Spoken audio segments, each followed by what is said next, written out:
गसाइगाव श्रीरामपुर राजा लामायाव गिख्रंथाव जाब्रबथाय ट्राक बासनि गेजेराव सौग्रावलायनानै सा9 सुबुङा जोखोम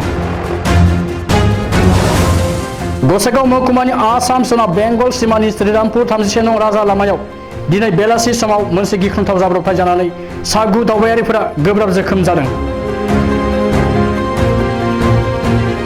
सोनाब बेंगल आलिपुरदुवारनिफ्राय गसाइगाव जानानै रावना होनाय AS 183799 नंनि जय रामकृष्ण मुंनि मानसि दावबायग्रा बासजों श्रीरामपुरनि डाम्पार WB 692662 ट्राकजों सौग्रावलायनायनि जाहोनाव गोब्राब जाब्रबथाय जायो।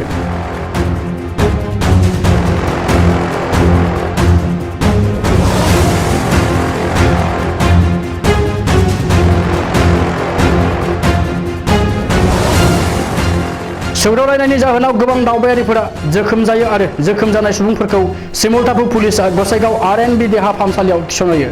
जोखोम जानाय माखासेखौ गोब्राबथार थासारि दं होननानै मिथिनाय जादों।